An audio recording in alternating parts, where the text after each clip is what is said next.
विश्रामपछि स्वागत छ। अब पालो ओके संवादको। ओके संवादमा आज हाम्रो अतिथि आइसक्नु भएको छ। अतिथि हुनुहुन्छ युवा व्यक्तित्व तिरबहादुर रोका मगर। बजारमा हामीले उहाँलाई डार्बिन भनेर चिन्छौँ र उहाँ नेकपा माओवादी केन्द्रका सिद्धार्थनगर इन्चार्ज, त्यस्तै गरेर माओवादी केन्द्र रूपन्देहीका सचिवालय सदस्य पनि हुन्छ। तिरबहादुर रोका मगरजी, तपाईँलाई कार्यक्रममा स्वागत छ। धन्यवाद। राजनीतिक व्यक्तित्व हुनुहुन्छ, युवा हुनुहुन्छ, भर्खर 39 वर्ष पुग्नुभयो। पछिल्लो समय केही वर्ष अगाडि कम्युनिस्टहरू एकजुट भए जस्तो लाग्थ्यो र अहिले पछिल्लो समय टुटेका छन्। तपाईँको पार्टीबाट पनि केही सदस्यहरू उता जानुभएको छ। तपाईँ फेरि यदि पुरानै घरमा आउनुभयो, उता जान चाहनु भएन। यसबाट सुरुवात गरौँ। धन्यवाद।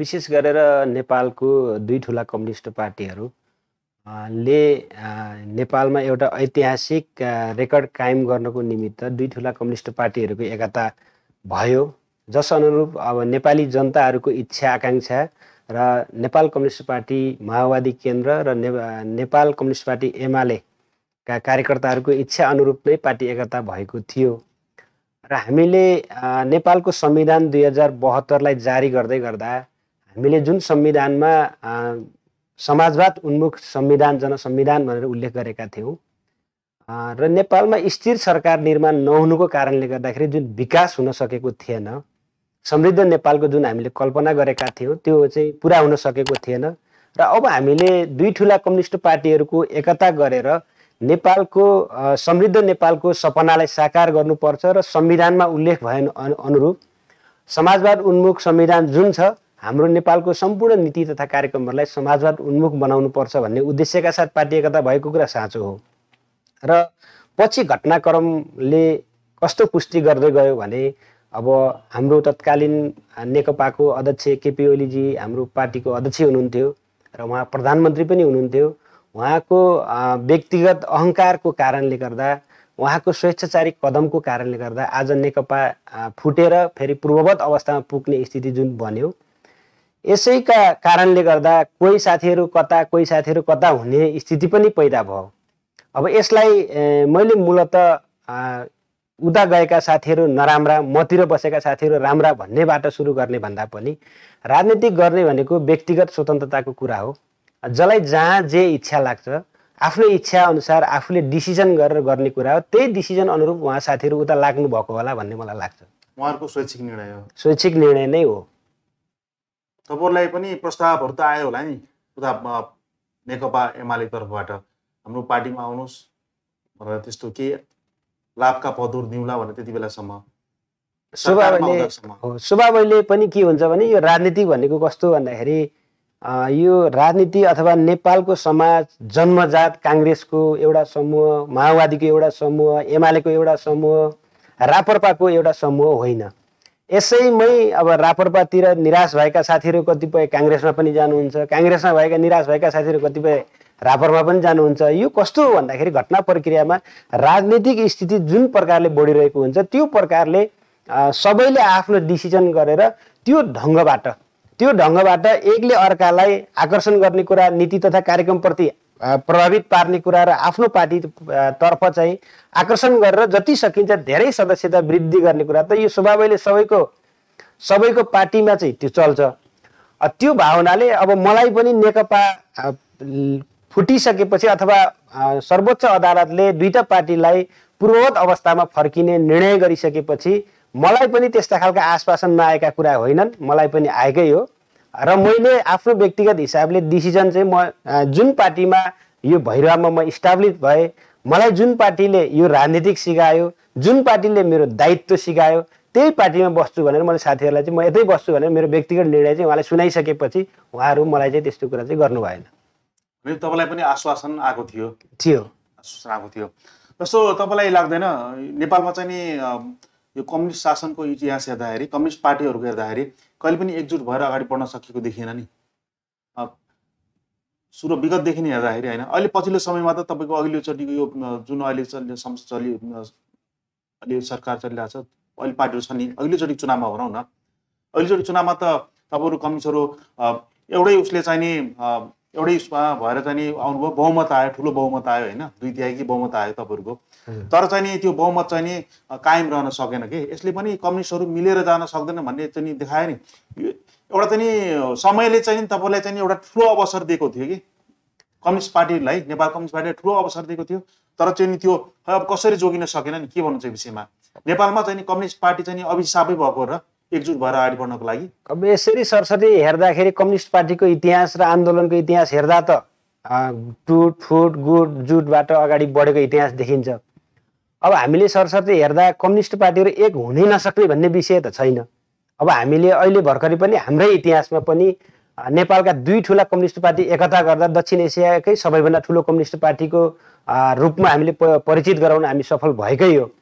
अब यसलाई सरसर्ती हेर्दाखेरि हामीले अहिले यसरी पनि विश्लेषण गरेका छौँ, जुन कुरा हामीले हिजो गणतन्त्रका कुरा गऱ्यौँ, सङ्घीयताका कुरा गऱ्यौँ, धर्मनिरपेक्षताका कुरा गऱ्यौँ, समावेशिताका कुरा गऱ्यौँ, यी सबै कुरा 2072 को संविधानमा हामीले उल्लेख गरिसकेका छौँ। मात्रै समस्या कहाँनिर हो भन्दाखेरि कम्युनिस्ट पार्टीहरू एकता हुँदै गर्दा जसले नीति निर्माण गर्यो, जसले चाहिँ त्यसको खाका कोर्यो, त्यो नीति निर्माण गर्ने व्यक्ति भन्दा पनि अरू व्यक्ति चाहिँ त्यो निर्णायक स्थलमा पुगेको कारणले गर्दाखेरि आज कम्युनिस्टहरू यो अवस्थामा पुगेका छन्। पार्टीभित्रको स्थिति हेर्नुहुन्छ भने पनि जसले यो कम्युनिस्टको पद्धति सिद्धान्त जसले कोर्या छ ऊ मान्छे त्यो स्थानमा पुगेको छैन। जसले बाहिर बाहिर गुटबन्दी खालको टिगडम खालको कार्यक्रमहरू बनाएको छ त्यो चाहिँ त्यो ठाउँमा पुगेको छ, त्यसले अन्ततः गएर कम्युनिस्ट आन्दोलनलाई सही बिन्दुसम्म पुर्याउँदैन। त्यसैका परिणामस्वरूप 2006 सालदेखि 7 सालदेखि अहिले 2078 सालसम्म आउँदाखेरि कम्युनिस्टहरूलाई हेर्नुहुन्छ भने सयौं टुक्रा भएको अनि सयौंचोटि जुटेको इतिहास चाहिँ कम्युनिस्टहरूको नेपालमा छ। तर यहाँ यसो हुँदै गर्दा हिजोको पुर्खाले के गर्यो, हिजोको पुर्खाले चाहिँ कसरी चाहिँ आन्दोलनलाई अगाडि बढायो, हिजोको पुर्खाहरूले के कमी कमजोरी गरे, के गल्ती गरे, के सही गरे भन्नेबाट हेर्ने भन्दा पनि आजको हाम्रो पुस्ताले नेपालको कम्युनिस्ट आन्दोलनको एकताको आवश्यक छ कि छैन भन्ने कोणबाट हामीले छलफल बहस गर्न चलाउन जरुरी छ। यसैका जगबाटै टेकेर हाम्रो पार्टी एकता पनि भएको, फेरि अहिले यो स्थितिमा पुग्यो, फेरि पनि अहिले अब कम्युनिस्टहरू एकता हुन सक्दैनन् भन्नेबाट हाम्रो सोच चाहिँ छँदै छैन। हामीले फेरि पनि हाम्रो अवस्थामा अथवा हामीले हाम्रै पालामा नेपालको सबै कम्युनिस्टहरूलाई फेरि एक ठाउँमा लिएर कम्युनिस्टलाई नेपाली भूमिमा सक्सेस बनाउनु पर्छ भन्ने चिन्ताका साथ हामी लागेका छौँ। जस्तो तपाईँको माओवादीको जनयुद्ध 51-52 सुरुवात भयो होइन, त्यसपछि आएर 62-63 को जनआन्दोलन, नेपालमा राजतन्त्रको पतन, त्यसपछि तपाईँको संविधान सभाको निर्वाचन, पहिलो संविधान सभाको निर्वाचन। संविधान सभाको निर्वाचनमा तपाईँहरू नेकपा माओवादीलाई चाहिँ नि जनताले बहुमत दिएका हुन्। तर त्यसपछि भने क्रमशः लोकप्रियता चाहिँ खस्किँदै गएको छ। अघिल्लोचोटि चुनावमा नेकपा एमालेसँग मिलेर चुनावमा उठ्नु पर्यो होइन, के छ अब फेरि पुरानै रूपमा आउन सक्छ तपाईँहरूको पार्टी? हो यस्तो छ, यसमा चाहिँ हजुरले भन्ने कुरा पनि एक हिसाबले हेर्ने भने पहिलो संविधान सभाको चुनावमा त जनताले बहुमत दिए नि। बाहिर हेर्दा के देखिन्छ भने माओवादी अब नेपालमा छैनन् है, सिद्धिए सकिए। अब माओवादी फेरि हिजोको 64 को माओवादीको स्थिति र पहिलो संविधान सभाको माओवादीको स्थिति आउँछ कि आउँदैन भनेर मान्छेहरूले एउटा बाहिर बहस चाहिँ सञ्चालन गरेका छन्। र म यसलाई के भन्छु भने माओवादी गणितीय हिसाबले हेर्दा कमजोर भएको स्थिति चाहिँ स्वाभाविक पनि हो। यो संसदीय आन्दोलनमा गणितको हिसाब हुन्छ। यहाँ गणित जसले बढी ल्यायो, जसले धेरै सिट ल्यायो त्यसले चाहिँ जित्या जस्तो हुने, जसले थोरै सिट ल्यायो त्यसले हारे जस्तो हुने, यो हाम्रो परापुर्खादेखि चलिआएको परम्परा जस्तो नै बन्या छ। अब सरसर्ती हेर्दा यसो हिसाबले हेर्दा कम सङ्ख्या माओवादीले लियो भन्दैमा माओवादीले हारेकै हो त? त्यो हुन सक्दैन। किन हुन सक्दैन भन्दाखेरि तपाईँले अहिलेको देश कुन व्यवस्थामा सञ्चालन भइरहेको छ तपाईँले सरसर्ती हेर्दा अहिले माओवादी सङ्ख्याको हिसाबले कम भए तापनि हिजो माओवादीले शान्ति प्रक्रिया पछि र ऐतिहासिक राजनीतिक परिवर्तन पछि अथवा शान्ति सम्झौता पछि माओवादीले जुन एजेन्डा इस्टाब्लिस गरेर एउटा शान्ति प्रक्रियामा आएको थियो त्यही एजेन्डाले आज स्थायित्व पाएको कुरा छ। त्यस कारणले गर्दाखेरि हामी सङ्ख्यात्मक हिसाबले थोरै भए तापनि हामीले चाहिँ हाम्रो सम्पूर्ण एजेन्डाले जितेको कारणले गर्दा हामी कुनै न कुनै दिन कुनै न कुनै दिन चाहिँ हामी फेरि माओवादी एक ठाउँमा एउटा स्टेपमा हामी आउनेछौँ। र अहिले पनि तपाईँले सरसर्ती हाम्रा देशभरिका कार्यक्रम हेर्नुहुन्छ भने अहिले मान्छेले विश्लेषण गर्दा त अब एमाले र माओवादी एकता हुँदा कम्युनिस्टहरू एक थिए र अदालतले फेरि निर्णय गरेर पूर्ववत अवस्थामा फर्काइदिइसकेपछि माओवादी कमजोर भयो भनेर जुन बाहिर विश्लेषण भएको थियो, अहिले तपाईँले चारैतिरको स्थिति हेर्नुहुन्छ भने, देशैभरिको गतिविधि हेर्नुहुन्छ भने माओवादी यति जागरुकताका साथ लागिरहेका छन्, यति माओवादी आन्दोलनमा यति सहभागी भइरहेका छन्, माओवादी पार्टीको सङ्गठनमा यति आबद्ध भइरहेका छन्।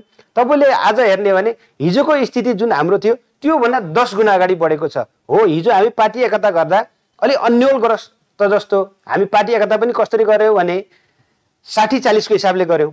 60-40 को हिसाबले गर्दाखेरि नेकपा एमालेबाट 100 जना मध्ये 60 जना पर्नुभयो, माओवादीबाट 100 जना मध्ये 40 जना पर्नुभयो। स्वतः 60 जना छुट्ने साथीहरू निराश भएर निष्क्रिय भएर बसेको स्थिति थियो। त्यति बेला के देखिन्थ्यो भने अब माओवादीहरू निष्क्रिय भए भन्ने टाइपको देखिन्थ्यो। तर अहिले जुन पार्टी अलग अलग भइसकेपछि ती सबै साथीहरू एक्टिभ भइसकेपछि सबैले आफ्ना श्रृङ्खला आफ्ना गतिविधिहरू सञ्चालन गरेको कारणले गर्दा अहिले माओवादी फेरि एउटा फड्कोमा पुगेको छ। निश्चित रूपले पनि माओवादी अब हिजो हामीले 64 पछि र पहिलो संविधान सभाको निर्वाचनमा जुन माओवादीलाई हामीले देखेका थियौँ त्यस्तै माओवादी अब निर्माण हुँदैछ, पहिलो कुरा।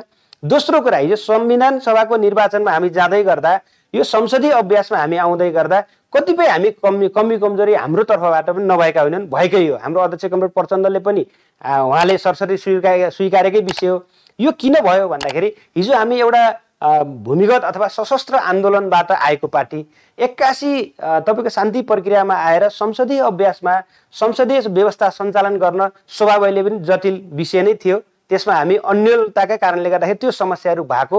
अब चाहिँ यो समस्या हुँदैन। अब निश्चित रूपले पनि माओवादी एउटा स्टेपबाट माथि आइसकेको छ र हाम्रो सम्पूर्ण एजेन्डाले जुन स्थायित्व पाएको छ त्यो एजेन्डामा टेकेर अब माओवादी अगाडि बढ्छ र देश फेरि पूर्ण एकचोटि माओवादीमय भन्ने स्थितिको सिर्जना भएको छ। भने निर्वाचनमा चाहिँ सिट सङ्ख्या तलमाथि त्यो चाहिँ सामान्य कुरा हो। तर तपाईँहरू चाहिँ माओवादी जुन एजेन्डा बोकेर चाहिँ अगाडि बढ्नु भएको थियो त्यो चाहिँ एजेन्डा चाहिँ स्थापित गर्न सफल हुनुभयो। त्यसभन्दा ठुलो कुरो त्यो हो, सबभन्दा ठुलो कुरा त्यही हो, एजेन्डा स्थापित भयो। एजेन्डा नै मुख्य कुरा हो। भनेपछि अब फेरि माओवादीको चाहिँ पुरानै रूप अथवा चाहिँ 64 साल अगाडि जुन थियो त्यसको लागि तपाईँहरू सङ्गठन विस्तारमा चाहिँ अहिले सङ्गठनलाई मजबुत बनाउन तपाईँहरू अहिले लाग्नु भएको छ। स्पिडका हिसाबले हाम्रो 2064 को माओवादीको स्पिडले हामी लागेका छौँ सङ्गठन निर्माणमा र पार्टी निर्माणको हिसाबले फेरि 2078 सालकै पार्टी निर्माण गर्दैछौँ। हामीले फेरि 64 पछि फर्केर 78 मा आएर 64 को पार्टी बनाउने भनेर फेरि हामी सक्सेस हुँदैनौँ। हामी त्यो योजना बनाएर अगाडि बढेका छौँ। अब तपाईँ पछिल्लो समय सिद्धार्थनगर भैरवमा सक्रिय भएर राजनीति पनि गर्नुहुन्छ, नगर इन्चार्ज हुनुहुन्छ नगरको, त्यसै गरेर जिल्ला सचिवालय सदस्य हुनुहुन्छ नेकपा माओवादी केन्द्रको रूपन्देही जिल्ला सचिवालय सदस्य हुनुहुन्छ। पछिल्लो समय तपाईँले कोरोना भाइरस सङ्क्रमण बढ्दै जाँदाखेरि वैशाख महिनादेखि तपाईँको पार्टीले चाहिँ दुईवटा मुख्य काम गर्यो। एउटा चाहिँ नि शव व्यवस्थापनको जिम्मा लिनुभयो तपाईँहरूले। अस्पतालमा अल्पत्र परेका शवहरू जसलाई घर लिएर जान अप्ठ्यारो थियो र व्यवस्थापन गर्न पनि गाह्रो भइरहेको थियो उनीहरूलाई, परिवारलाई। त्यस्तो शवलाई चाहिँ निःशुल्क सायद निःशुल्कै गर्नु। अनि अर्को कुरा, अस्पतालमा भर्ना भएका बिरामी उनका चाहिँ नि आफन्तहरूलाई चाहिँ नि निःशुल्क रूपमा त्यहाँ पौष्टिक आहारहरू अन्डादेखि लिएर तपाईँको त्यो जडीबुटी राखेको चिया लगायत दालको रस तिनै पहर खुवाउनु भयो। यो राम्रो काम गर्नुभएको थियो। यो सब व्यवस्थापन गर्ने कुरा कसरी आयो अगाडि? अब यस्तो छ, अन्य ठाउँमा चाहिँ सायद चाहिँ यो प्रशासनको उसमा चाहिँ नि नेपाली सेनाले चाहिँ व्यवस्थापन गर्दै आएको थियो, यहाँ चाहिँ तपाईँहरूले यहाँ पनि गरेको थियो। तर चाहिँ एउटा चाहिँ नि राजनीतिक दल राजनीति गर्नुपर्ने चाहिँ सब व्यवस्थापन गर्न आएको थियो। सुरुमा चाहिँ नि नकारात्मक कुराहरू पनि आए समाधान, पछि चाहिँ नि वाह पनि पाउनुभयो तपाईँहरूले। अब यस्तो खासमा हामी राजनीतिक पार्टीको कार्यकर्ता हो। राजनीतिक पार्टीको कार्यकर्ता भनिसकेपछि हामी भोलिन्टियर सर्भिस पनि हो हाम्रो काम। हामीले लकडाउनको कारणले गर्दाखेरि स्थानीय बजारहरू बन्दाबन्दीको स्थिति पनि थियो। चारैतिर कोरोना भाइरसका कारणले गर्दाखेरि आतङ्कित त्रसित एउटा समाजमा बहिष्कृत हुने खालको जो मान्छे सङ्क्रमित भयो त्यसलाई चाहिँ समाजले नै बहिष्कार गर्ने खालको स्थितिको सिर्जना भएको थियो। र हामीले यो कोरोनाको यस्तो महामारीको बेलामा एउटा राजनीतिक पार्टीको कार्यकर्ता हुनुको नाताले हामीले जनतालाई कहीँ न केही चिजबाट हामीले केही सेवा दिन सक्छौँ कि भनेर हामीले एउटा सामान्यतया भर्चुअल मिटिङबाट हामीले छलफल गऱ्यौँ। छलफल गरिसकेपछि हामीले भीम हस्पिटलभित्र हामीले केही न केही सेवाका कामहरू गर्नुपर्छ भनेर हामीले सीमित 8-10 जना साथीहरूमा छलफल गरेर त्यो निष्कर्ष निकाल्यौँ। अनि त्यहाँ विभिन्न छलफलहरू पनि भए, कसैले गर्नुहुन्न भन्ने पनि भए, कसैले मरिन्छ भन्ने खालका कुरा पनि भए, कसैले चाहिँ यस्तो समस्या परेको बेलामा हामीले गर्नुपर्छ भन्ने कुरा पनि भए।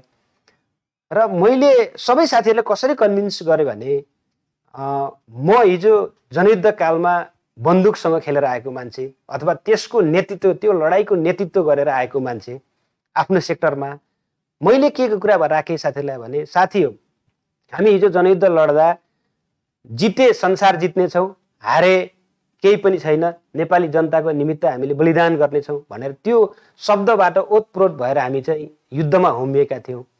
र मैले अहिले कोरोनाको बेलामा हामीले यस्तै काम गर्दा, समाजसेवा काम गर्दा पनि मैले साथीहरूलाई कसरी कन्भिन्स गरेँ भने हामीले यसलाई दोस्रो जनयुद्धको रूपमा बुझेर हामी काममा लागौँ।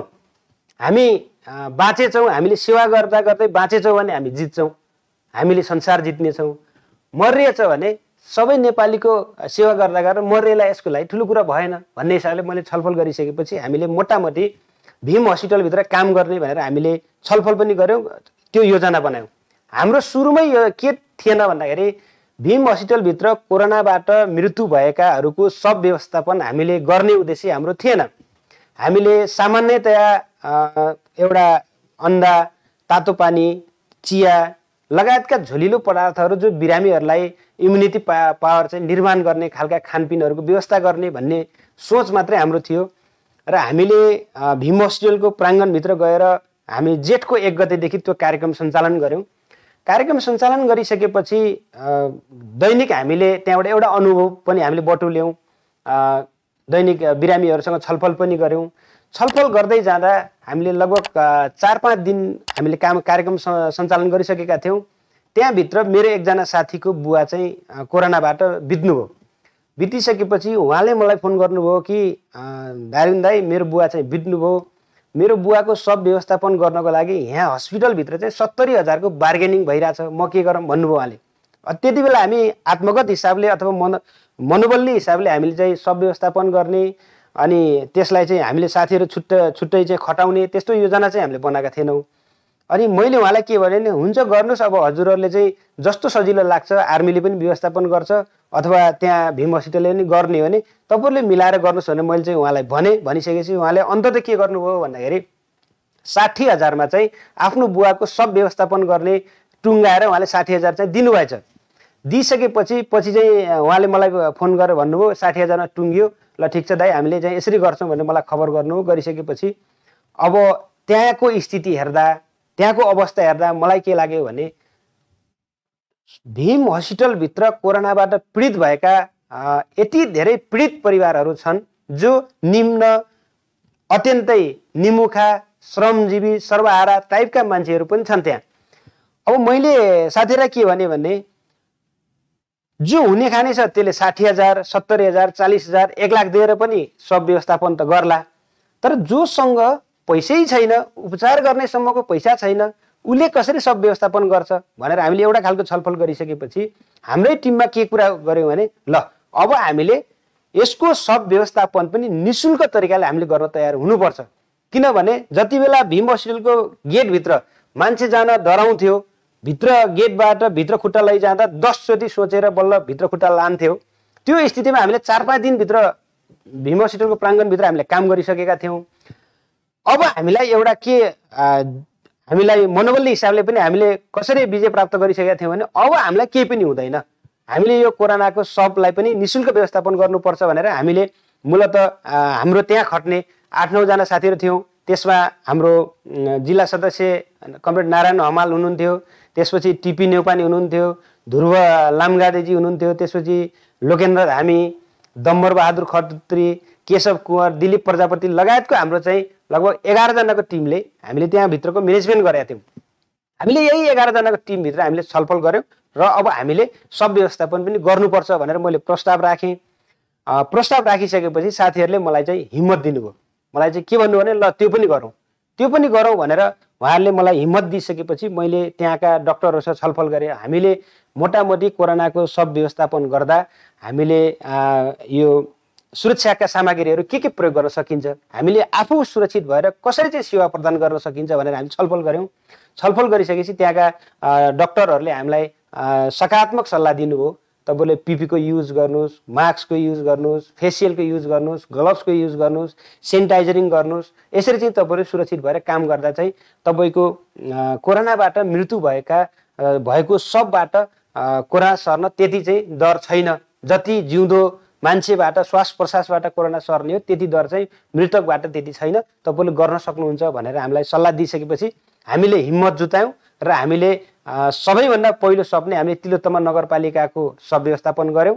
त्यो गरिसकेपछि दिन प्रतिदिन हामी सबै साथीहरू छलफल गर्दै गयौँ। एउटा पछि अर्को पछि गर्दा गर्दा हामीले आजसम्म लगभग 29वटा सब पनि व्यवस्थापन गऱ्यौँ।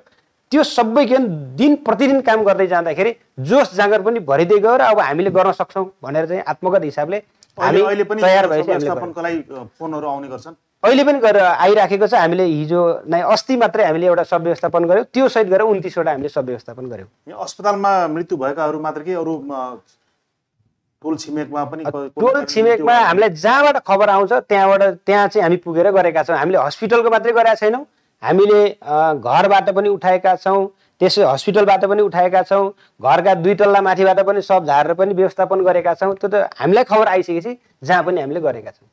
यो चाहिँ नि तपाईँले सशुल्क निशुल्क न्यूनतम चार्ज लिनुहुन्छ? अब यो न्यूनतम चार्ज भने हामीले चार्ज 1 रुपियाँ पनि लिँदैनौँ। अब यसमा लाग्ने सुरक्षाका सामग्रीहरू पिपी उहाँहरूले किन्ने नै पर्यो, ग्लोभ्स किन्ने नै पर्यो, मास्क किन्ने नै पर्यो, फेसियल किन्ने नै पर्यो, अनि सेनिटाइजर किन्ने नै पर्यो। अब यसमा पनि हामीले के केटेगोराइज के गरेका छौँ भन्दाखेरि जोसँग पिपी पनि किन्न नसक्ने स्थिति छ, आर्थिक अवस्था कमजोर, जोसँग आर्थिक स्थिति अत्यन्तै कमजोर छ, त्यसमा चाहिँ त्यो सम्पूर्ण सामान हामीले हाम्रो तर्फबाट उपलब्ध गराएर निःशुल्क गराएका छौँ। तपाईँले एउटा यो काम गर्दै जाँदाखेरि मैले अनुभव गरेको कुरा के भने मेडिकल कलेजमै उपचार गर्दा गर्दा तपाईँको जग्गा सग्गा सब सिद्धिएर लास्टमा चाहिँ सब उपचार गर्दा गर्दै मरिसकेपछि पैसा पनि बुझाउन नसकेर सब त्यही छोडेर भागेको इतिहास अथवा रेकर्ड पनि हामीले पायौँ। त्यस्तो पनि हामीले व्यवस्थापन गर्यौँ। त्यस्तो पनि छ, हामीले शुल्क चाहिँ 1 रुपियाँ पनि लिएका छैनौँ। भनेपछि सक्नेले दिन्छ, नसक्नेसँग हामीले नै व्यवस्थापन गर्छौँ। 29वटा सब व्यवस्थापन गर्नुभयो। त्यसको साथसाथै तपाईँले चाहिँ त्यहाँ भित्र बिरामीहरूलाई बिरामीका कुरुवालाई पोषक तत्त्व वस्तुहरू जस्तै तपाईँको जडीबुटी राखेको चिया होइन, त्यस्तै गरेर अन्डा, त्यस्तै गरेर दालको रस यिनी परे पनि खुवाउनु भयो नि। हामीले तपाईँको सकारात्मक कामको लागि त कुनै पनि सहयोगहरू पनि जुटे, कुनै पनि व्यक्तिहरूले संस्थाहरूले यो पार्टीले गरेको भनेर दिएनन् कि मानवीय नाताले दिएको पनि पाइयो। हामीलाई चाहिँ धेरै सङ्घ संस्थाहरूले नेपाल मात्रै नभइकन अमेरिका, पोर्चुगल, जापान, त्यसपछि लिएर इन्डिया लगायत नेपालका सम्पूर्ण साथीहरूले हामीलाई जो हामीसँग जोडिनु भएको थियो उहाँहरूले हामीलाई सहयोग गर्नुभयो। यद्यपि उहाँहरूले माओवादीलाई गरेको भनेर त्यसरी चाहिँ सोध्ने भन्दा पनि माओवादीका युवाहरूले एउटा समाजसेवा काम गरेको कारणले गर्दाखेरि उहाँहरूलाई हामी प्रत्यक्ष त्यहाँ उभिएर हामीले चाहिँ आफूले सेवा गर्न नसके पनि हामीले हाम्रो तर्फबाट आर्थिक, नैतिक, भौतिक जे हुनसक्छ त्यसबाट हामी सहयोग गर्नुपर्छ भनेर चाहिँ उहाँले सहयोग गर्नुभयो। अब यसमै पनि अब यहाँ बिचमा पनि विभिन्न चाहिँ अब आरोप प्रत्यारोपको काम पनि भयो। माओवादीले भीम हस्पिटलभित्र यस्तो खालको काम गरेर चन्दा आतङ्कका कुराहरू पनि यहाँ उठाइयो। धेरै विषयहरू पनि छन्, तर ती विषयवस्तु उठे तापनि हामीले अत्यन्तै पारदर्शी तरिकाले हामीले प्रत्येक सहयोगी दाताहरूको नाम समेत फेसबुक सामाजिक सञ्जालमा चाहिँ राखेर अपलोड गरेर हामीले त्यसलाई पारदर्शी तरिकाले र ती हामीलाई सहयोग गर्ने साथीहरूलाई पनि हामीले उहाँहरूको आफन्त मार्फत अथवा प्रत्यक्ष भेटेर हुन्छ उहाँहरूलाई चाहिँ हामीले रसिद पनि काटेर उहाँलाई दिएका छौँ। यो हाम्रो चाहिँ प्रत्येक वर्ष चाहिँ हाम्रो अब पार्टीको अडिट पनि हुन्छ। सबैले त्यस्तो शङ्का लाग्यो भने हाम्रो अडिट रिपोर्टमा पनि उहाँहरूले हेर्न सक्नुहुन्छ, त्यो समेत हामीले व्यवस्था गरेका छौँ।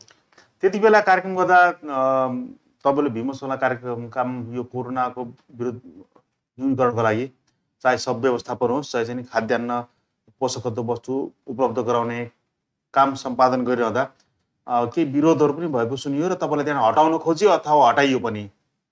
खास के हो यो? होइन, त्यहाँ यस्तो हामीलाई विरोध त गर्ने भएकै हो।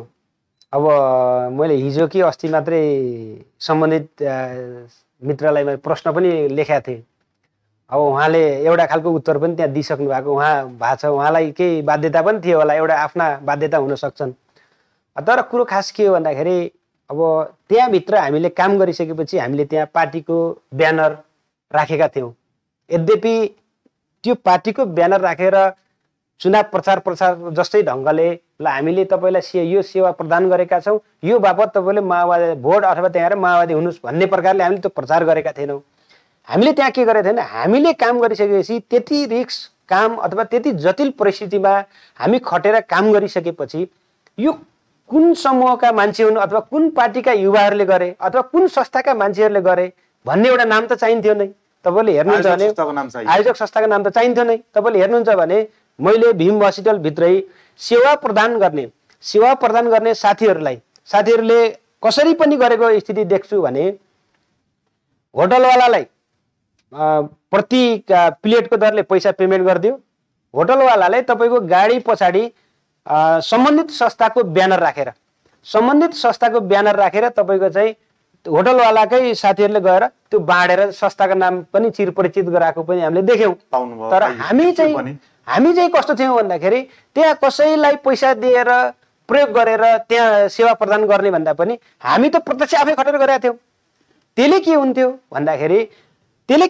भन्दाखेरि अब मान्छेहरूलाई अब यिनीहरू आफै प्रत्यक्ष बसिसकेपछि के हुन्थ्यो त भन्दाखेरि अब यिनीहरूले यो वा त्योबाट कन्भिन्स गर्छन्। अब यिनीहरूले माओवादीमय बनाउने भए भन्ने चिन्ता एउटा थियो। हाम्रो चिन्ता एकतिर थियो, एउटा बुढा पुरानाको उखान छ कि यो के अरे कसलाई के को पिर घर ज्वाइँलाई खानको पिर भन्ने थियो। हामीले के उद्देश्यका साथ त्यहाँ काम गरिराखेका थियौँ। अब उहाँहरूको चिन्ता कहाँ भयो भने अब सबै चाहिँ भैरवमा यिनीहरूले लपेट्ने भयो अथवा यिनीहरूले राजनीतिक चाहिँ हिसाबले काम गरे भन्ने थियो त्यहाँ। त्यसले गर्दा यो वा त्योबाट हामीले हटाउने कोसिस त गरिएकै हो, पत्र पनि काटिएकै हो। तर त्यहाँ के थियो भन्दाखेरि सिङ्गो यहाँ भैरवाका सामाजिक सङ्घ संस्था, यहाँका जनसमुदाय, त्यसपछि लिएर त्यो भीम हस्पिटलभित्र आएका बिरामीका कुरुवाहरूको सपोर्टका कारणले गर्दाखेरि हामीलाई हटाउन त्यति सजिलो थिएन। त्यो चाहे जिल्ला प्रशासन लागे पनि, जिल्ला प्रहरी कार्यालय लागे पनि, जो कोही लागे पनि राम्रो काम गरिसकेपछि त्यहाँ हटाउने स्थिति थिएन। त्यो कुरा हामीले महसुस गरिसकेका थियौँ। त्यो भावनाले हामीले अन्ततः के गर्यौँ, हामीले 31 दिनसम्म हस्पिटलभित्रै हामीले एउटा खालको काम गरिसकेपछि पछि चाहिँ कोरोनाका बिरामीहरू पनि घट्नुभयो। हामी निस्किने बेलामा करिब 22 जनाको सङ्ख्या हुनुहुन्थ्यो। त्यो पनि तपाईँको सुधार उन्मुख हुनुहुन्थ्यो, त्यस्तो जटिल परिस्थिति थिएन। त्यो भावनाले त्यति बेला चाहिँ हामीले के गर्यौँ भन्दाखेरि अब हामीले चाहिँ भित्र बसेर सेवा गर्ने काम चाहिँ हामीले समापन गरौँ र बाहिर बसेर फेरि पनि कोरोनाबाट मृत्यु भएका शवहरूको व्यवस्थापन चाहिँ यसलाई निरन्तर गरौँ भनेर हामीले एउटा चाहिँ सल्लाह गरेरै मैले आफै नै आफ्नो फेसबुक मार्फत लाइभ मार्फत मैले त्यो कुरा राखेर फेरि त्यो कार्यक्रमको त्यहाँ चाहिँ समापन गरेको। त्यसमा चाहिँ हामीलाई निकालेको हटाएको चाहिँ होइन, प्रयत्न चाहिँ भएकै हो। उहाँहरू चाहिँ असफल हुनुभयो। अब हुन त हामी अब फेरि कोरोना नआओस्, कोरोनाको त्यस्तो महामारी नआओस् भन्छौँ। यदि आइहाल्यो भने फेरि त्यस्तो कामको लागि तपाईँहरू तयार हुनुहुन्छ? हामी अवश्य तयार छौँ। किनभने हिजो हामीले एउटा काम गरिसकेपछि एउटा खालको अनुभूति हामीले गरिसकेका छौँ। त्यो अनुभवबाट हामीले फेरि पाठ सिकेर त्यसलाई व्यवस्थापनको निमित्त अझै नयाँ ढङ्गले फेरि हामी काम गर्न फेरि हामी सक्छौँ। त्यसको लागि जति बेला पनि हामी तयार हुन सक्छौँ। लोकप्रिय हुनुहुन्छ तपाईँ सिद्धार्थनगर क्षेत्रमा पछिल्लो समय यस्ता राजनीति साथसाथै सामाजिक कामले पनि। अब यस्तो लोकप्रिय भनेपछि मान्छेलाई कस्तो छ नि, यो काम गरेर मिडियामा बोल्यो भने यसले सस्तो लोकप्रियता प्राप्त गर्नको लागि बोल्यो भन्नेहरू पनि छन्। त्यसरी भन्न खोजेको जस्तै त्यसरी टीका टिप्पणी गर्नेहरू पनि छन्। अस्पतालमा चाहिँ कार्य सम्पादन गर्दा तपाईँहरूले चाहिँ त्यहाँ तपाईँहरूको भित्रको स्टल हटाउन खोजियो हो होइन? त्यसको मात्र विरोध भयो नि। सब व्यवस्थापनमा त गर्न त गाह्रो छ। सब व्यवस्थापनमा त अरू कसैले काम गर्छु भनेर भनेनन्। तपाईँले जसरी त्यहाँ चाहिँ तपाईँहरूले स्टल लगाएर खाद्यान्न पोषक वस्तु वितरण गर्नुभएको थियो, त्यसतर्फ मात्रै सबैको आँखा त्यहाँ थियो। त्यस्तै हामीले पनि गर्नुपर्छ भने केही पनि गए, अरूले धेरैले गरे पछि। तर सब व्यवस्थापनतर्फ त अरू कसैको ध्यान गरेन। तपाईँको यस्तो हुन्छ, डिजाइन गर्न नक्कल गर्न सजिलो छ। अरू जो कसैले गरेको देखासिकी गरेर गर्न खोज्नु अत्यन्तै सरल र अत्यन्तै सजिलो छ। तर त्यसलाई कार्य सम्पादन गरेर टुङ्गोमा पुर्याउन, निष्कर्षसम्म पुर्याउन बहुत जटिल छ।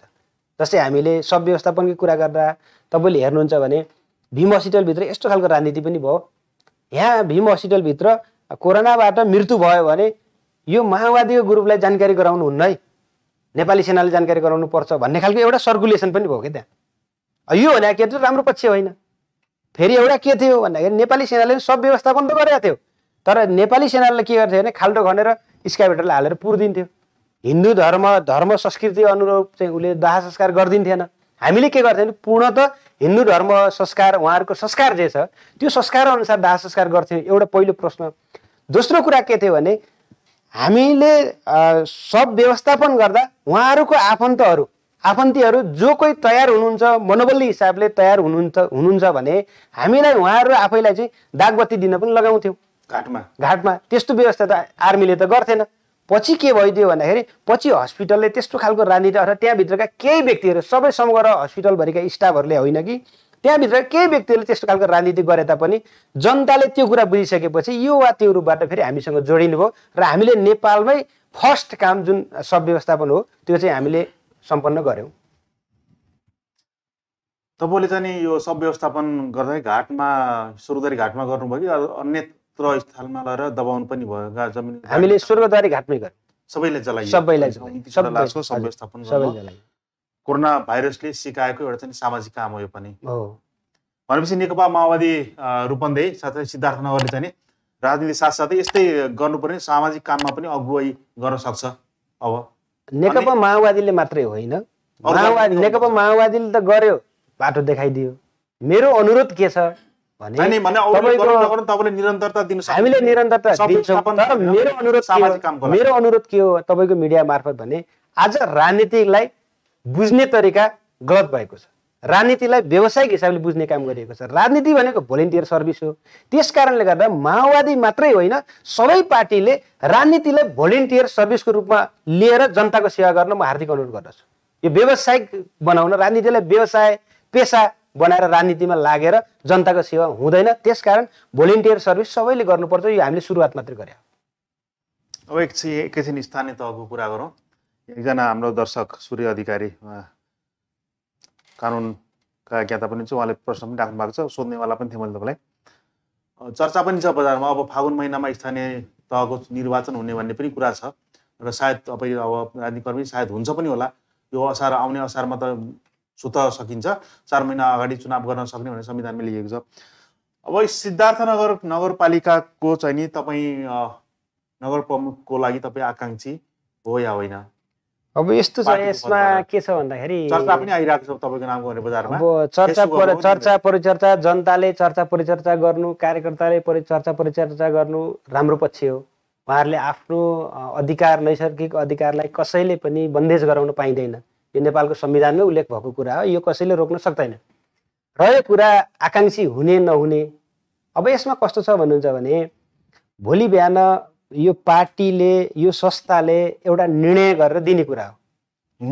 मेरो आकाङ्क्षा त प्रधानमन्त्री बन्ने पनि होला, मेरो आकाङ्क्षा त राष्ट्रपति बन्ने पनि होला, अथवा एबिसिडी मन्त्री बन्ने पनि होला, केही होला। तर मूलतः के हुन्छ भने भोलि बिहान पार्टीले म त्यो योग्य छु कि छैन, म त्यो लायक छु कि छैन, अथवा मलाई चाहिँ यहाँको मेयरको उम्मेदवार बनाउनको निम्ति म तयार छु कि छैन भन्ने विश्लेषण पार्टीले गर्ला, संश्लेषण गर्ला। र मेरो भनाइ मात्रै के हो भने भोलि इनकेस पार्टीले मलाई चाहिँ योग्य ठानेर टिकट दिएछ भने फिल्डमा त आउने कुरा नै भयो।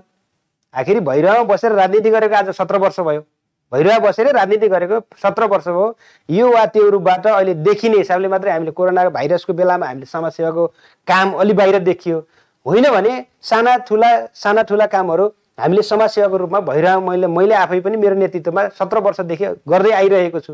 र अहिले चाहिँ पार्टीले फेरि पनि तपाईँ योग्य हुनुहुन्छ, तपाईँको आवश्यकता त्यहाँ हो, तपाईँले चाहिँ त्यहाँ उम्मेदवारी बन्नुपर्छ भनेर चाहिँ मलाई निर्णय गरिदियो भने म स्वभावैले पनि यहाँको उम्मेदवारी नबन्ने भन्ने कुरा त रहँदैन।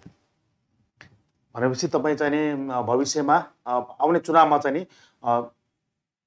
मेन्टली मानसिक रूपमा तयार पनि हुनुहुन्छ? नेकपा माओवादीले टिकट दियो भने नगर प्रमुखको चाहिँ उम्मेदवारको लागि तपाईँ तयारी अवस्थामा अहिलेदेखि प्रिपेयर हुनुहुन्छ? अब समय पनि धेरै छैन। अब मैले भनिसकेँ अघि न, एउटा हामी हिजो शस्त्र सङ्घर्षबाट आएको मान्छे, हामी हिजो फौजी अवस्थामा हामीले ट्रेनिङ गर्दा हाम्रो कमान्डर अहिले उपराष्ट्रपति हुनुहुन्छ, उहाँले ट्रेनिङ गराउँदाखेरि हामीलाई के भन्नुहुन्थ्यो भने 24 घन्टा कुनै पनि हालतमा अथवा कुनै पनि अवस्थामा आफूले सोचेको भन्दा पनि फरक चिजको काम गर्नुपर्ने स्थिति हुनसक्छ, मानसिक हिसाबले सधैँ तयार हुने कुराले मात्रै विजय प्राप्त गर्न सक्छ भनेर उहाँले हामीलाई प्रशिक्षण दिनुहुन्थ्यो। त्यति बेला म त्यो स्कुलबाट हुर्केको मान्छे, त्यो स्कुलबाट आएको मान्छे, त्यसको लागि त म तयार छु। जुनसुकै स्थितिमा म तयार उपराष्ट्रपतिको भनाइलाई आत्मसात गर्दै अगाडि गरिरहेको छु। यहाँ एउटा प्रश्न आएको छ तपाईँलाई, नारायण कोइरालाले उत्कृष्ट कार्य गर्नुभएको थियो, अब भ्रष्टाचार र भैरुवाभित्र भएका अनियमिततालाई पनि यसै गरी उठान गरी अगाडि बढ्नु होला, शुभकामना छ र भन्नुभएको छ। के भन्न चाहनुहुन्छ? अब यस्तो भ्रष्टाचार भन्ने कुरा त यो म एक्लैले गरेर अथवा यो भैरुवालाई मात्रै गरेर हुँदैन। यहाँ नेपालको कहाँ व्यवस्था नै कस्तो व्यवस्था छ भन्नुहुन्छ भने संस्थागत भ्रष्टाचारको व्यवस्था छ नेपालमा। तपाईँको यहाँको ब्युरोक्रेटलाई हेर्नुहोस्। मैले यो ब्युरोक्रेटको कुरा गर्दाखेरि मैले जोड्न खोजेँ, इन्डियाको दिल्लीमा केजरीवालले जुन काम सुरुवात गरे त्यो सुरुवात गर्नुभन्दा पहिलो उद्घोष उहाँको के थियो भन्दाखेरि ब्युरोक्रेटले राजनीति गर्न बन्देज, राजनीति गर्ने भने राजीनामा दिएर राजनीति फिल्डमा आएर जनताको अगाडि आएर भोट मागेर फिल्डमा आउने भनेर उहाँले चाहिँ घोषणा निर्देशन गर्नुभएको थियो।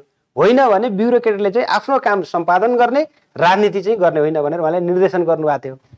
र आज त्यसैको परिणाम दिल्ली केजरीवालले कस्तो बनाए, कस्तो स्थिति पुग्यो, आज नमुना बन्यो, भारतकै सबैभन्दा नमुना भनेर चाहिँ त्यो केजरीवालको क्षेत्रलाई मानिन्छ। त्यस्तै चाहिँ मैले पनि यहाँ मैले के देख्छु, पार्टी त्यो पनि एउटा क्षेत्रीय पार्टी एउटा क्षेत्रीय पार्टीले त्यति गर्न सक्छ। भन्न खोजेको के भने इच्छा शक्ति मुख्य कुरा। इच्छा शक्ति भयो भने त सबैले हटाउन सक्छौँ। यो भ्रष्टाचारको विरुद्धमा बोल्ने मेरो मात्रै ठेक्का होइन, भ्रष्टाचारमा विरुद्धमा बोल्ने तपाईँको मात्रै ठेक्का होइन। हामी सामाजिक हिसाबले सबैले यसको विरोध गर्ने र यसलाई बहिष्कृत गर्ने वातावरण सिर्जना गर्नु पर्यो पहिलो कुरा। नागरिक समाजले। दोस्रो कुरा, एकछिनलाई मलाई बोल्न दिनुहोस्। एउटा कुरा, तपाईँ र मेरो घर सटेको छ, मासिक हिसाबले तपाईँ र मैले बराबर कमाउँछौँ, तर तपाईँ र मैले मासिक हिसाबले मेहनत गरेर परिश्रम गरेर जुन बराबर कमाउँछौँ, मैले रातारात 4 तल्ला घर खडा गर्छु। कसरी गर्छु? तपाईँ र मैले गर्ने मेहनत र परिश्रम त एउटै हो, पाउने परिणाम फल पनि पाउने एउटै हो। तर मैले रातारात 4 तल्ला घर कसरी बनाउँछु, रातारात चिल्लो खाएर कसरी चढ्छु, यसको इन्भेस्टिगेसन त हुनु पर्यो नि त। मेरो स्रोत के हो, मैले रातारात घर बनाउनु, रातारात गाडी किन्नुको स्रोत के हो, यसको खोजी त राज्यले गर्नु पर्यो नि त। त्यसले गर्दाखेरि भ्रष्टाचारको अन्त्य गर्ने कुरा, भ्रष्टाचारलाई निवारण गर्ने कुरा चाहिँ राज्य निकायबाटै गर्नुपर्छ। तपाईँ हामीले त एउटा प्रश्न उठाउने, यहाँका ब्युरोक्रेटलाई झकझकाउने अनि टर्साउने अनि आफ्ना काम गराउने बाटो बाहेक अर्को केही पनि हुन सक्दैन। अहिले एउटा कर्मचारीले भ्रष्टाचार गरिरहेको देखेँ भने मैले त्यसलाई पकडेर मैले चाहिँ फर्काउन सक्छु। तैँले भ्रष्टाचार यहाँ गरिस् भने सम्बन्धित निकायमा मैले पुर्याउन सक्छु, तर सचेत गराउन सक्छु। तर यहाँ के छ, यसलाई छानबिन गर्ने निकाय नै झन् ठुलो भ्रष्ट छ। अख्तियारलाई तपाईँ हेर्नुहुन्छ भने हामीले यहाँबाट छोपेर अख्तियारमा पठाउँछौँ, अख्तियारले फेरि त्यहाँ मिलान गरेर फेरि यहीँ पठाइदिन्छ। अनि कसरी हुन्छ भ्रष्टाचारको अन्त्य? मुख्य चिज नै कुहिएको छ। संस्था त छन् नि, अख्तियार छ। तपाईँ पनि गाउँमा हुर्किनु भएको होला, तपाईँ पनि गाउँमा हुर्किनु भएको होला, म पनि गाउँमा हुर्केको। हाम्रा बुवाहरूले पनि भन्नुहुन्थ्यो हामीले पनि त्यही मूलको पानी खाएको। जब मूलमा धमिलो भयो भने तल खोला पनि धमिलो हुन्छ, मूल धमिलो भयो भने तल खोलाको पानी खान सकिन्न। सफा पानी खानलाई मूल पनि सफा भयो भने तलैसम्म सफा हुन्छ। एउटा उखान पनि छ कि बुढाहरूले त्यो उखान दिएर धेरैले प्रशिक्षण पनि दिन्छन्। त्यो सरल र नर्मल कुरा हो। त्यस्तै चाहिँ हाम्रो मूल जुन मुख्य संरचना छ यही नै धमिलो भएपछि त यहाँ तल हामीले भैरामा आउने ब्युरोक्रेटलाई सङ्गुलो खोजेर पाउँदैन। हुने त त्यही हो। समस्या यहाँबाट सुरु भएको छ कि, त्यसले गर्दा यसको अन्त्य चाहिँ राज्य निकायबाटै गर्नुपर्छ। यहाँ एकजना वैसेल नेपाल भैरव यो भाइबाट समाचार आएको छ, जानकारी युवाहरूप्रतिको चाहना के छ भनेर राजनीति। अब यस्तो युवाहरूलाई त अब हाम्रो पार्टीको स्थायी समितिको बैठक अस्ति 5 र 6 गते सम्पन्न भयो र हामीले अहिले नयाँ संविधान हाम्रो पार्टीको नयाँ विधानलाई चाहिँ हामीले संशोधन गर्दैछौँ। हाम्रो पार्टीले त्यो संशोधन विधान चाहिँ अगाडि सारेको छ। त्यसमा के उल्लेख गरिएको छ भने पार्टीको कुनै पनि कमिटीमा, कुनै पनि फर्मेसनमा भनौँ, कुनै पनि फर्मेसनमा युवाको स्थान तपाईँको 20%, 40 भित्रका युवाहरूको स्थान 20% भनेर चाहिँ पार्टीले पनि एउटा विधान संशोधन विधान पास गर्दैछ। यो हाम्रो पार्टीभित्रको कुरा रह्यो। हामीले त्यसरी युवाहरूलाई एउटा प्राथमिकता त्यसरी लाँदैछौँ हाम्रो पार्टीको समग्र नीतिको हिसाबले हेर्दा। र हामीले बाहिर कार्यक्रमको हिसाबले हेर्दा भैरुवाकै स्थिति अथवा देशैभरिको स्थिति हेर्नुहुन्छ भने आज युवाहरू आफ्नो घरको व्यवस्थापन गर्नको निमित्त नेपाल छोडेर विदेश उडेर गएको छ। बेरोजगार युवाहरू यति तथानाम छन्, यति धेरै छन्, विदेश गएका छन्। अनि कतिले पैसा कमाएर व्यवस्थापन पनि गरेका छन्। कतिपय कमाउन गएका मान्छे तपाईँको चाहिँ बाक्सामा फिर्ता पनि भएका छन्। यस्तो जुन विकराल स्थिति छ यसलाई चाहिँ हामीले हिजैदेखि उठाएको विषय के हो भने युवालाई स्वरोजगार बनाउने कुरा, युवालाई यहीँ उद्यमी बनाउने कुरा, युवालाई कृषिसँग जोड्ने कुरा, युवालाई स्वास्थ्यसँग जोड्ने कुरा, युवालाई शिक्षासँग जोड्ने कुरा हामीले जुन हिजैदेखि गऱ्यौँ त्यो चिजलाई चाहिँ हामीले जोडेर लग्यो भने युवाहरूलाई हामी यहीँ नेपालमै स्वरोजगार बनाउन सक्छौँ जस्तो लाग्छ एउटा कुरा। दोस्रो कुरा तपाईँ हामी यो भारत र नेपालको सीमासँग पनि जोडेका छौँ। हाम्रो नेपाली युवाहरू पनि अलिकता कस्तो हुनुहुन्छ भने हिजोको सरकारले प्रधानमन्त्री स्वरोजगार कार्यक्रमको आयोजना गर्यो। त्यो 90 दिने कार्यक्रम हुन्छ, त्यसको टाइम अवधि। स्वरोजगार कार्यक्रमको आह्वान गर्यो, फर्म खोल्यो, तर त्यहाँ चाहिँ के हो भने मास्टर पढेकाहरूले, डिग्री पढेकाहरूले फर्म भरे। त्यो स्वरोजगारका कार्यक्रम त के थियो नि, आज मात्रै मैले एकजना के उपाध्यायले फेसबुकमा हालेको देखेँ, स्वरोजगार कार्यक्रममा चाहिँ यति अर्ब चाहिँ केपीले झ्वाम पारे घाँस काट्दाखेरि भन्ने चाहिँ आज हालेछन्। त्यस्तै चाहिँ त्यो कार्यक्रम त के थियो भन्दाखेरि 90 दिनको कार्यक्रम थियो। अनि मास्टर गरेका, डिग्री प्राप्त गरेका मान्छेले त्यहाँ फर्म भरेर त बाटो सोर्न जान त सक्दैनथे, बाटोको छेउको घाँस काट्न त सक्दैनथे। अनि उहाँहरूले के भने फर्म त भर्नुभयो, नाम निस्क्यो, काम गर्नु भएन। तर वास्तविक जो गरिब थियो त्यसले फर्म भर्न पाएन, एउटा कुरा। जानकारी पाएन, एउटा कुरा। दोस्रो कुरा के छ भने हामी नेपालीहरूको पारा कस्तो छ भन्नुहुन्छ भने नेपालमा चाहिँ काम गर्न नरुचाउने, तर विदेश गएपछि टोयलेट पनि सफा गर्ने, विदेश गएपछि भाँडा पनि बाँट्ने, अनि विदेश गएपछि जे काम गर्न तयार। अनि त्यसपछि हामी कसरी भन्छौँ स्वरोजगार? यहाँ समस्या, यहाँ अन्तर्विरोध यहाँनिर छ कि। त्यसले गर्दाखेरि युवाहरूले समेटेर लैजाने कार्यक्रम त हामी स्थानीय तहमै पनि यति धेरै कार्यक्रमहरू छन्, प्रदेशको कार्यक्रमहरू यति धेरै छन्, सङ्घीय सरकारको कार्यक्रम यति धेरै छन्। सबै युवाहरू यही एडजस्टमेन्ट हुन सक्ने स्थितिको सृजना सरकारले नै बनाएको छ र हाम्रो संविधानमै उल्लेख छ, तर गर्दैन त। अनि त्यसै घर घरमा तँलाई के समस्या भन्ने कुरा त भएन। धेरै बेरोजगार युवाहरू जो गाउँमा, सहरमा भन्दा नि गाउँमा बस्नु, उहाँ जुन सूचनाबाट पनि वञ्चित हुनुहुन्छ नि। अझै कतिपय यस्ता कार्यक्रमहरू त उहाँलाई थाहा पनि हुँदैन, अब सूचनाको पहुँच पनि छैन। अब यस्तो छ, सूचनाको हकको ग्यारेन्टी भनेर त उल्लेख त भएको छ, तर चाहिँ सूचना भनेअनुसार चाहिँ गएको पनि छैन, एउटा कुरा। दोस्रो कुरा के छ भने सूचना पाउने साधन हुँदा पनि मान्छेले वास्ता नगरे। जस्तै अहिले हाम्रो तपाईँले यो न्युज ओके कार्यक्रम चलाउनुहुन्छ, अब यहाँ भैरुवाभरिमा यति धेरै मान्छे सामाजिक सञ्जालमा आबद्ध छन्, ती सबैले न्युज ओकेमा कस्ता कार्यक्रम आउँछ भन्ने पनि जानकारी छैन। अब यो दोष त हाम्रो होइन, यो दोष त उनीहरूकै दोष हो। प्रयोग गर्नु पर्यो, त्यसको प्रयोग गरेर आफू त्यहाँसम्म पुग्ने क्षमता पनि राख्न पर्यो कि। अनि त्यो भएपछि बल्ल अगाडि बढ्ने कुरा। डार्विनजी, हामी कार्यक्रमको लगभग अन्ततिर आइसक्यौँ। 2टा प्रश्न मात्र बाँकी छ। अगाडि कोरोनाको पनि हामी कुराकानी गऱ्यौँ। तपाईँ यो राजनीति बाहेक सामान्य स्तरमा एउटा चाहिँ कुनै कहीँ रोजगारको लागि काम पनि गर्नुभएको छ, अटो क्षेत्रमा पनि आबद्ध हुनुहुन्छ।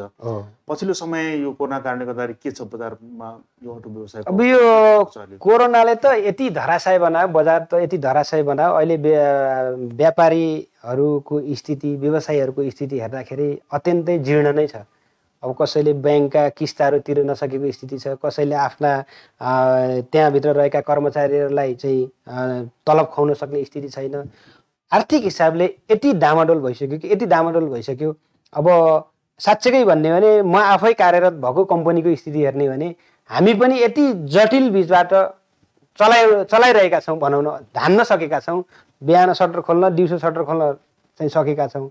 तर यो कम्पनी यही रफ्तारले गएर भोलि 2 पैसा कमाएर खाउँला अथवा केही गरौँला भन्ने स्थिति चाहिँ छैन। जबसम्म यो परिस्थिति नर्मल हुँदैन, सहज हुँदैन, त्यतिन्जेलसम्म चाहिँ यो व्यवसायहरू पूर्ण रूपले धराशय नै भन्नुपर्छ। धराशय रहेको। अब यसलाई चाहिँ उकास्न के गर्नुपर्छ सरकारले? यसलाई उकास्नको निमित्त एउटा कुरा त यो कोरोना भाइरसको फेरि तेस्रो लहरको हल्ला छ, यसले रूप कस्तो लिन्छ त्यसमा पनि भर पर्छ। अब यतातिर कोरोनाका कारणले गर्दा मान्छे मर्यामरी हुने, अनि सरकारले एउटा कार्यक्रम लन्च गरे मान्छेलाई ढकल गरेर फेरि त त्यहीँ गएर मर भन्ने खालको कार्यक्रम ल्याउने कुरा त भएन। त्यो भने पहिलो कुरा के भन्दाखेरि कम्तीमा पनि यो कोरोनाको स्थिति पोजिसन के हुन्छ यसलाई हेरेर निश्चित रूपमा पनि सरकारले एउटा सचेतन गरे होला, एउटा चिन्ता गरे होला, यो व्यवसायीहरूलाई कसरी चाहिँ अगाडि ल्याउने भनेर एउटा खालको नीति तथा कार्यक्रम चाहिँ आउँछ जस्तो चाहिँ मलाई लाग्छ। डार्विनजी, अब हामी कार्यक्रम लगभग अन्ततिर आइसकेका छौँ। हामीले केही समयदेखि हाम्रा अतिथिहरूलाई कार्यक्रम अन्तिममा यो हामी भैरुवा क्षेत्रको भएको हुनाले आफ्नो क्षेत्रलाई गुल्जार गराउन के गर्नुपर्छ भनेर प्रश्न राख्दै आएका छौँ। भैरुवा क्षेत्रलाई गुल्जार गराउन, सिद्धार्थनगर भनौँ नगरपालिका, यो भैरुवा क्षेत्रलाई गुल्जार गराउन के गर्नुपर्छ होला? अब यस्तो मुख्य कुरा त भैरुवालाई गुल्जार गराउनको लागि मैले देखेको 2टा कुरा छन् जम्मा। म धेरै यो विकास निर्माण त्यसपछि लिएर भैरुवाका चाहिँ तपाईँको ब्युटिफिकेसनका कुरा यो कुराहरू मैले राख्दैन। मैले जम्मा दुईवटा कुरा के देख्छु भन्दाखेरि हिजो हाम्रो चन्द्रप्रकाश दाई पनि यहीँ आएर बोल्नु भएको थियो। पर्यटन व्यवसायका कुराहरू धेरै उहाँले राख्नुभयो, अत्यन्तै सान्दर्भिक तरिकाले राख्नुभयो, मैले सबै सुने। पर्यटन क्षेत्रहरू धराशायी भएको छ, त्यसपछिले भन्सारमा चाहिँ तपाईँको भ्याक्सिन लगाएका अनि त्यसपछि पिसिआर टेस्ट गरेकाहरूलाई आउन दिने खालका कुरा पनि उहाँले राख्नुभयो। यो अत्यन्तै एउटा पक्ष जायज हो। तर मैले देखेको कुरा के भने पर्यटन भनेको चाइनाबाट, जापानबाट, बेङ्ककबाट आउने मात्रै पर्यटन होइन, पर्यटक होइन। त्यही पर्यटक चाइनाबाट आउँछ, हामीले त्यसलाई सम्मानसहित हामीले होटलमा राख्छौँ। त्यही पर्यटक इन्डियाबाट आउँछ, त्यसलाई चाहिँ हामी लात हान्छौँ। आखिर पर्यटक त इन्डियाबाट पनि आउने पर्यटक हो नि त। हामीले जुन एउटा पर्यटनमा हेर्ने जुन विवेककारी जुन हाम्रो सोच छ, यो सोचलाई अन्त्य गर्नुपर्छ पहिलो कुरा। दोस्रो कुरा, भैरुवालाई गुल्जार गराउने कुरा जुन तपाईँले गर्नुभयो, भैरुवालाई गुल्जार गराउनको निमित्त हामीले यो भैरुवा क्षेत्रभरिका सबै जनसमुदायहरूलाई चेतनाको विकास गराउनुपर्छ। भन्नाइको अर्थ के, अहिले यो भैरुवामा हरियाली गराउनलाई कसैले रुख रोपेको छ, गमलामा रोपेको छ, कसैले कहाँ रोपेको छ, साँझ राति हिँडेर एउटा मान्छेले लात्ता लाने त्यही गमला फुटालिदिन्छ, एउटा कुरा। दोस्रो कुरा, हामीले यो दन्दा कोरिडोरको कुरा पनि उठायौँ, यो बिचमा यो स्थानीय सरकारले गर्ने कुरा पनि गर्यो। हामीले कार्यक्रम त लन्च गर्छौँ, तर यसलाई के गर्छौँ भने यहीँका मान्छेहरूले त्यो चेतना नहुनुको कारणले गर्दाखेरि त्यसैका विरोध गरेर त्यसैलाई धराशायी बनाउने काम चाहिँ हाम्रो यहीँका मान्छेले गरेका कारणले गर्दा मैले भनेको कुरा के भने पर्यटनमा हेर्ने दृष्टिकोणमा परिवर्तन गर्ने कुरा र यहाँको भैरुवाका सम्पूर्ण जनसमुदाय र यहाँ भैरुवाका सबै बासिन्दाहरूले चेतनामा वृद्धि नगर्दासम्म भैरुवाको गुल्जार हुन सक्दैन। एउटा बाहिरपट्टिबाट तपाईँको चाहिँ लिपस्टिक घस्दिएर अथवा रङ रोगन गरिदिएर आवरोडको ढलाइमाथि पाइपको ढङ्ग्रोमा माटो राखेर रुख रोपेर भैरुवा गुल्जार हुन सक्दैन। शोभा भैले पनि भैरुवालाई गुल्जार गराउनाले चेतनाको विकास, शैक्षिक हिसाबले परिवर्तन, स्वास्थ्य हिसाबले परिवर्तन, कृषि हिसाबले परिवर्तन गरेर हामीले जसरी सबैलाई व्यवसायसँग जोडेर अगाडि बढ्दैनौँ तबसम्म भैरुवा गुल्जार हुन सक्दैन। त्यसैले गर्दा सबै यसमा चाहिँ लाग्नुपर्छ भन्ने मेरो अनुरोध। परिवर्तनलाई सबभन्दा पहिला मान्छे सचेत हुन जरुरी छ। हस् त, हामीलाई समय दिनुभयो। यो अहिले पनि कोरोना भाइरस सङ्क्रमणको जोखिम अझै पनि छ। यस्तो बेलामा पनि तपाईँ हाम्रो स्टुडियोमा आएर हामीसँग कुराकानी गर्नुभयो। राजनीतिक कुरादेखि लिएर आर्थिक विकासका कुरा, तपाईँले कोरोना भाइरसको सङ्क्रमणको बेलामा चाहिँ सम्पादन गर्नुभएको सब व्यवस्थापन लगायतका विषयमा कुराकानी गर्नुभयो। यहाँलाई हार्दिक धन्यवाद भन्न चाहन्छु। कोरोना भाइरस सङ्क्रमणको जोखिम अझै पनि कायम छ, चाहे राजनीतिक होस्, चाहे सामाजिक होस्, चाहे व्यावसायिक आफ्नो कर्म गर्दाखेरि, चाहे घरमा अथवा बाहिर कार्यस्थलमा रहँदाखेरि आफ्नो स्वास्थ्यको ख्याल गरेर कार्य सम्पादन गर्नुलाई हाम्रो शुभकामना पनि छ तपाईँलाई। धन्यवाद न्युज ओकेका सम्पूर्ण टिमलाई। मैले यो न्युज ओकेबाट थोरै आफूले जानेका, बुझेका र आफूले भोगेका कुराहरू जुन तपाईँहरूको मिडिया मार्फत एउटा जनता सामु पुर्याउने अवसर जुन मलाई जुराइदिनु भएकामा न्युज ओके परिवार, मनोरञ्जन दाई लगायत सम्पूर्ण परिवारलाई मेरो र हाम्रो पार्टीको तर्फबाट विशेष धन्यवाद ज्ञापन गर्छु। धन्यवाद। नमस्कार। नमस्कार।